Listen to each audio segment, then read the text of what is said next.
I left home at 19, and this is my 50th year of farming. Well, I was cash crop in cattle.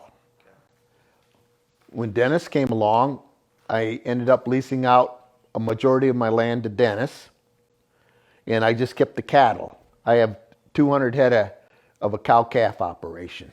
I was leasing around 1,500 acres to Dennis, and the rest I kept for myself. The first time I met or talked to Dennis, I had a 150-acre farm that was all tillable. One of the nicer farms. And I offered it to him for $5,000 an acre. And I remember him says, well, give me a day or two and I'll get back with you. And the next day he got back with me and said, I'll take it.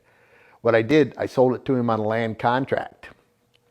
I believe he gave me $150,000 down.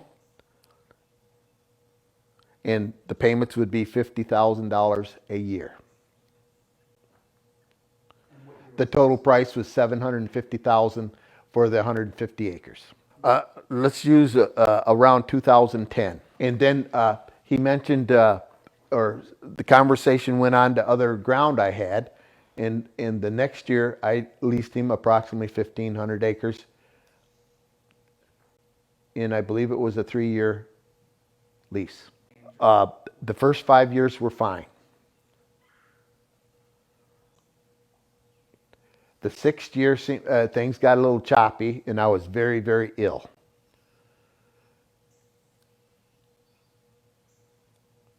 And it went downhill after that. The 7th and the 8th years were very poor.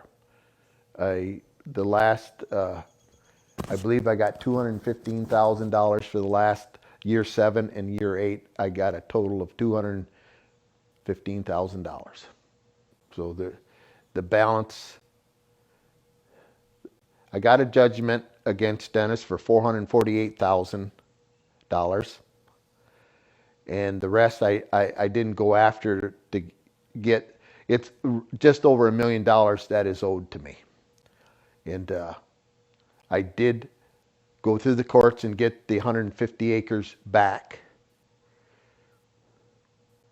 I paid 4 years of back taxes on that farm to keep it. I paid them as it was necessary to keep the farm for myself. And I believe Dennis got 4 years of free farming on that 150 acres too. That was a separate business deal. You know, I can't remember anything. I was so sick. Dennis did make promises, and I believed him because he treated me very good those first 5 years. And I was in survival mode is what I was. I lost this 70 plus pounds, and I was very, very ill. And I just had confidence in Dennis that he would pay me. I had an infection in my tooth, and they gave me an antibiotic, and it got very, very serious. It went from my tooth down to my lower extremes, and they gave me a more powerful antibiotic. And I remember the doctor saying, this is one of the most powerful antibiotics that you can take. And they gave it to me for 30 days, and then everything fell apart in my body. And I was so sick I could not eat, and my brain virtually shut down. I couldn't even function. It's when you lose your mind, there's nothing worse than to lose your mind. You know, you have all these injuries and they hurt and this and that, but when you lose your mind, it's the worst. Everybody kept so quiet. They didn't want to bring that up and stress me out anymore. So everybody kept quiet, and they wanted to keep me alive. So we didn't. We put that totally on a back burner.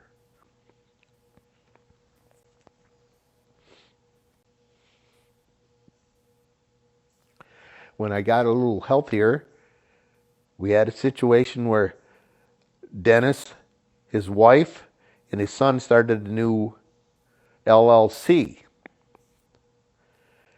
And so I had still a year on a contract, and it was stated that we're going to go in another direction and just follow through with this.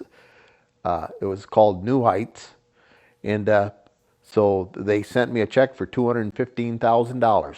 I remember that, and I was better then. I could do a little thinking, so I went down to a lawyer here in town, and I said, "We got this situation." This was in the spring. The lawyer said, "All right, you let him put the crop in. He gave you $215,000. We'll go. What we'll do is go after the growing crop and see if we can get money recovered from previous debts that he owed." So that's what we did, and we went over to Eaton County Court and had a hearing. And I thought what we were gonna do is harvest the crop, and then I would get my revenue, and then whatever left that he didn't know, let him have it. That's totally how I wanted to do it. And so we went into court, and my lawyer, he got confused on a bunch of numbers and figures, and the opposing lawyer chastised him, and the judge chastised my lawyer. And then he made the decision that we could not capture or retain the crop and harvest it, but that the Boersens could keep it. That was called New Heights, the new LLC. So after this was done, we're out in the hall of the courthouse. Dennis Boersen comes up to my wife and says, "I will see that you get paid for this, what I owe you." And then I was not aware of that. Then Dennis came over to me and says, "I will see that you get paid for this." Then the lawyer grabbed him. Dennis's lawyer grabbed him and said, "Let's go." And that was the end of the story. I won't forget that, because the lawyer came right up to Dennis, grabbed him and said, "Let's go." What year was this? I mean, New That we'll put that at August 2019. We'll use 3 years. 3 years. We'll use 3 years. It's probably a little different, but 3 years is close. When I did not, this happened in August, this hearing. When I didn't get a payment in December, I said, "I guess we're not going to get paid." December of 2019. Well, the check didn't come in the mail. Okay? Because the harvest would have been done, and revenue to pay bills would be there. I feel sorry for all of them, because they did this on good faith. This is what they did this on good faith, just like me. And nobody was greedy. They were offered, a lease that they thought could be fulfilled. Must be other things happened, and I know there's quite a large number of individual farmers that have not been paid, and I don't know where we're going to get the money someday. I have no clue how. Yeah, I have not dwelled on this in about 1 year now. I've moved on to other. I have new party that's leasing my land. Everything's working great, and I will say one thing: my wife and I both, we had enough capital reserve to get through this situation by these non-payments. Very fortunate that we didn't spend any money foolishly, and we paid all of our bills right on time, like we always had for 50 years. I'm much, much more cautious now. Yes, you, you get burned once, that's enough. You shouldn't get burned twice. It's most of it's all within 10 miles of the city of Eaton Rapids. If you made a circle of a 10-mile radius, most of it would fall in that around Eaton Rapids, north, south, east, and west. Basically corn and beans on my ground. My wife and I was brought up in this community. We both went to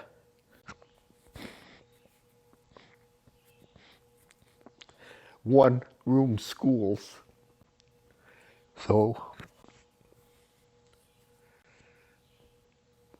uh,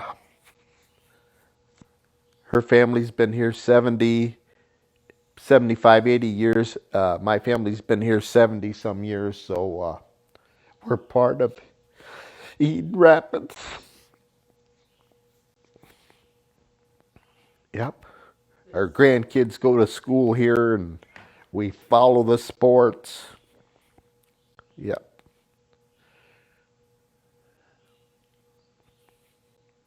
I would never cry before I was sick. It's part of the sickness I have. I was told by church members that they didn't think I was going to live. Everybody kept quiet. I, I will make this statement. I do not have 1 ounce of hate towards Dennis. None. I just wish Dennis would start making little payments. You know, that means you're trying to amend the situation. Okay? That's how I feel. We're a Christian family, okay? So I'm not going to have him, I don't want him run underneath the truck. I just wish he would just do some things right for the people that have been hurt. It's sad because we have a son who wants to farm, and I'm like, don't do it, John. And so, unless you help, it's hard for them to get started. Like when we first got married, he worked at General Motors for 4.5 years, and he didn't like it, so he wanted to farm. And I think we had some beef cows. We sold them because we were renting like a 31-acre field, and we sold those, and I think we bought like 7 milk cows. We owned the land in Yes. Bosu. And so we started from scratch on our own. We didn't inherit an acre of land, nothing. So we started on our own. So what we have today, we earned it ourselves, And so we didn't buy the best equipment. Our car and truck are all old, but they still get us to where we want to go. And had we not been that way, been frugal, and had savings for that rainy day, we would have lost, I'm no doubt, we'd have lost everything we worked for. And for 50 years, down the tubes. So, you opened that dam. Sorry. It's okay. He's the leader. He took care of me and the family. So then it's like, oh my gosh, I'm having to make these calls, and I spoke to Stacy most of the time. I guess about the same amount, Dennis and her. But I remember calling her one time saying, we have a $60,000 payment coming up in May. Do you think you can at least give that much? And she said, oh yeah, my accountant's right here. Yes, we can do that. But it never would show up. And it's like I'm trying to keep things afloat. So if, when he got well, he'd be proud that I could, keep things going. But I remember one time getting an email from Stacy, and she had the wrong amount, and she said, oh, I must still be on vacation brain. It's like, how do you take that? It's like, you're on vacation, you owe us money, and my husband's dying. It was hard. So yeah, it was hard. And then our kids, you can't hide things from kids, even though they're adults, and they see it, and it's tough. And, God saw us through, and we're still here, and I'm just, I'm thankful that we had the means. And I feel sorry for like the little lady, you know, that she probably didn't, that was probably her income. And she was counting on that and didn't get it. So I know I spoke to somebody about it, and I just said it just doesn't feel like this is going to work out. And it was, Steve was still sick. He was sick at that time. But I didn't see any way of making it work, you know. I counted on Dennis being a man of his word, you know. So I know when Stacy sent that check, she sent it for New Heights. She didn't send it for what Dennis owed us. She was wanting to make a new deal with her and her son. And I said, Dennis, that money should go toward your lease, because you still, we can't make a new lease with you or with her when we have one with you. And so I said, that needs to go towards your bill. And he called me a little bit after, and he said, he had told Stacy what I said, and she was freaking out. And I said, I've been freaking out for 4 years. She's only freaking out for a day. I said, that's exactly, now she's feeling how I felt. It was like she sent me this money and it was going to pay for her husband's old bill rather than her new agreement. So, but we never received any money after that from her either. So, like Steve said, you know, things happen with Dennis, and he may never be able to make it completely right, but he can show he cared about these people. And if he just made a little payment every month, that would change your mind about him. That, yeah, he is deep down a good guy, and he knows he's done wrong and he's trying to make amends. Farming is tough, and you have to have a lot of faith that, you know, my husband gets up early, works hard, honest, hard worker, does everything he can to make that crop, but you don't get rain, you don't get sunshine, you know. So I understand things happen with farming. So we're just optimists that way. Farmers are optimists that, you know, it's going to work out. So, you know, if Dennis just, like I said, just start sacrificing for the people that he's hurt. And he may not have hurt them on purpose, but they've been hurt. And just to see a little sacrifice on his part, you know.